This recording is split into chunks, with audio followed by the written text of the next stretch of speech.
Attention. Wow. You folks in the front don't know me, so you got quiet awfully fast. I can't even believe the people in the back got quiet. They don't normally listen to me at all. My name's Eric Hughey. I'm the park manager here. For those of you who have not met me or seen me before, for those of you that have, I'm still Eric Hughey, the park manager here. It is with great pleasure for those of you who are visiting us for the first time, or those of you who have come specifically because of, as you knew him, Sonny, as we knew him, Charlie. And for those of you, obviously in the garrison, we all knew Charlie and all learned that he was Sonny when we went to the memorial service. When these two groups collided into Sonny and Charlie groups, and we each knew him the same but knew him differently. I came to work here at Fort Loudoun in 2002. I've been with State Park since 1997, but I came here in 2002 when Governor Sundquist, in his great decision to close parks, decided I should be unemployed, and instead I got offered a transfer, and so I came here, and so began my life in East Tennessee. And my meeting of Charlie Towle came not too long after my first reenactment here as a new ranger here, and I didn't know him 35 seconds before he offered me a wooden bowl. And as many of us know, we all have our collection of wooden bowls and other artifacts from Charlie over the years, teapots and bowls and all the other things that he and Miss Kay collected in all their many travels to flea markets and other exciting locales. Charlie, it's safe to say, as much as he may or may not have liked the term, was definitely our father of our group. He was definitely probably the moral driving force behind our group. He was always a person you could go to and talk to, and he didn't have the answers, but he always had an ear to listen, and he was always open to conversation. And you knew with Charlie, no matter what he said, it was always going to be the right thing. And I miss the fact that I can't go to him to this day to ask him questions and look for information on things that I'm working on or that he and I have discussed in the past. I know for many of you that's probably the same. I know for our reenactment group and the folks that have known him even longer than I have, he is dearly missed and always will be. When shortly after his passing, Miss Kay came to us with the idea that, Charlie, as we joke about his bowls, had a tremendous collection of accumulated 18th century items, especially relating to the trader and the trader Samuel Ben in particular.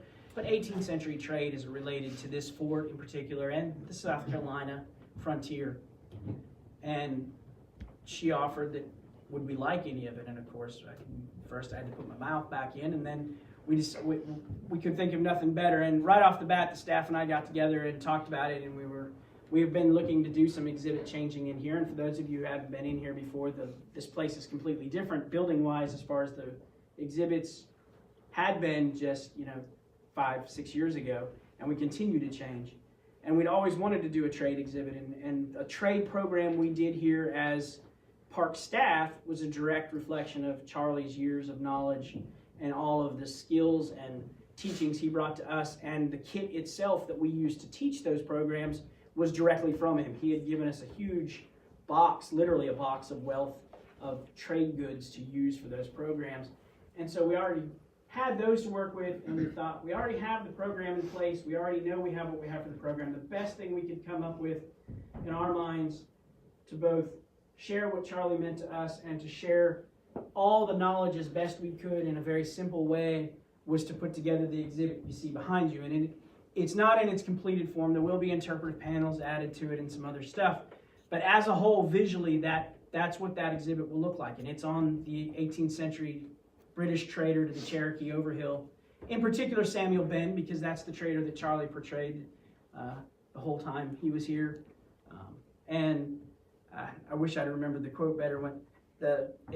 I don't think Sonny or Charlie could have picked a better trader to portray, because the direct quote we found on Charlie Towle from both the Cherokee and the British at the time was, "No finer man was known." And that's how the Cherokee felt about Trader Ben, and I know that's how all of us feel about Charlie. So it's with great pleasure, as well as undying love for Miss Kay and the family and your great contribution to this park, that we now have this exhibit in place in its starting form, and as it will move on It will be a permanent exhibit. It's not going to be a temporary exhibit. We have some space we're using for temporary. It will become a permanent, or is becoming a permanent exhibit here at the fort. So he will continue on and teach many more people through his sacrifice and his donation. They will continue to learn about trade here at Fort Loudoun directly and indirectly from him, both through what he's taught us and through what he leaves behind for them to see and learn from as well. So to the family, obviously, we can't say anything but thank you, and we love you all. And from the reenactors, I know that is the same. So if you haven't had a chance, we're going to go ahead and uncover the front exhibit so you can see all the things he donated that we put in the display. And we continue, it's somewhat of a thought process going on here as the interpretive materials come in. But the reality is the trainer you see in the back, that is clothes Charlie wore when he was out here. That's how we saw him as far as clothing wise.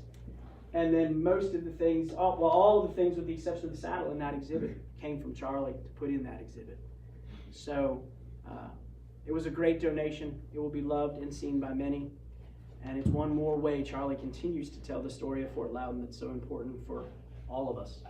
So, nothing else to say. Thank you.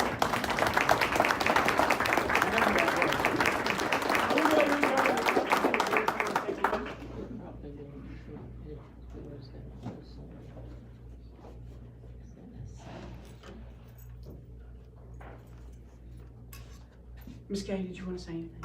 Now that I've rattled poetic. Okay. So dinner's going to be ready here shortly. Please continue to visit amongst yourselves. Don't be afraid of people in wool. I know this is a little strange. You people in wool, don't be afraid of these people in normal clothes. You can talk to them too. And continue to enjoy your evening. We're so glad everybody could come out and visit with us. We hope you enjoy dinner. It was the least we could do. And have a great night. Thank you. Thank you.